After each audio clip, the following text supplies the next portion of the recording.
মনরেগা নিয়ে কংগ্রেসের নিশানায় কেন্দ্র। চলতি অধিবেশনের মধ্যে মঙ্গলবারই প্রথম সংসদে বলতে উঠলেন সোনিয়া গান্ধী। আর বলতে উঠেই মনরেগা ইস্যুতে বিজেপি নেতৃত্বাধীন এনডিএ সরকারের তীব্র সমালোচনা করেন। রাজ্যসভায় জিরো আওয়ারে এদিন সোনিয়া বলেন, এবারের বাজেটে মনরেগার জন্য কোনো বরাদ্দ বাড়ায়নি কেন্দ্র।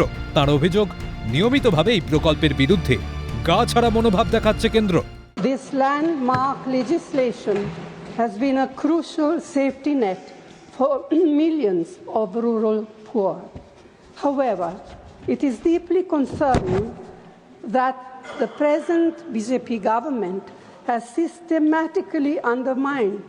সোনিয়ার অভিযোগ, এবছর মনরেগার বাজেট বরাদ্দ রাখা হয়েছে সেই ৮৬,০০০ কোটি টাকা, কিন্তু বাস্তবে তা ৪,০০০ কোটি টাকা কমে গিয়েছে।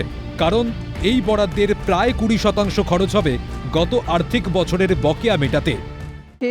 Remains stagnant at rupees 86,000 crore, a 10-year low as a percentage of GDP.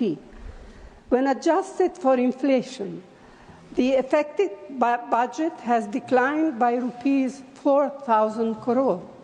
Moreover, estimates suggest that nearly 20% of the allocated funds will be used to clear pending dues from previous years.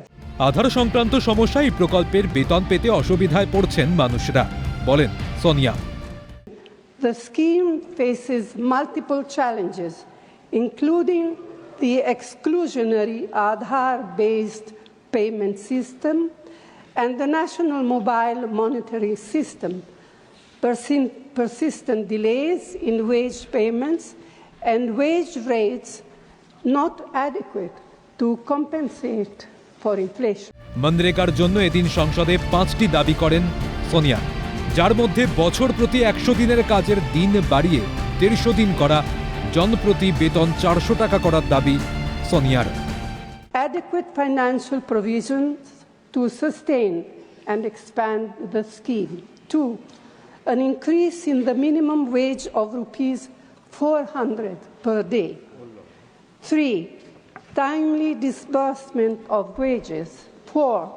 The removal of mandatory ABPS and NMMS requirements. 5. An increase in the number of guaranteed work days from 100 to 150 per year. 2005 সালে প্রয়াত প্রধানমন্ত্রী মনমোহন সিংয়ের নেতৃত্বে তদানীন্তন UPA সরকারের আমলে তৈরি হয় Mahatma Gandhi national rural employment guarantee act বা মনরেগা। গ্রামীণ কর্মসংস্থানকে আরও গতি দেওয়ার লক্ষ্যে তৈরি হয়েছিল এই প্রকল্প। এর ফলে গ্রামের একটি পরিবার থেকে অন্ততপক্ষে একজনও, সে পুরুষ হোক বা মহিলা, 100 দিনের কাজ পেতে পারেন। কংগ্রেসের অভিযোগ ছিল, এবছর বাজেট পেশের সময় মনরেগা নিয়ে ঔদাসীন্য দেখিয়েছে কেন্দ্র। এদিনের উল্লেখিত বিষয়গুলিতে নজর দিলে গ্রামীণ কর্মসংস্থান আরও ভালো হবে বলে আশা প্রকাশ করেন সোনিয়া। দিল্লি থেকে ইন্দ্রাণী দাশগুপ্তের রিপোর্ট, ক্যালকাটা নিউজ।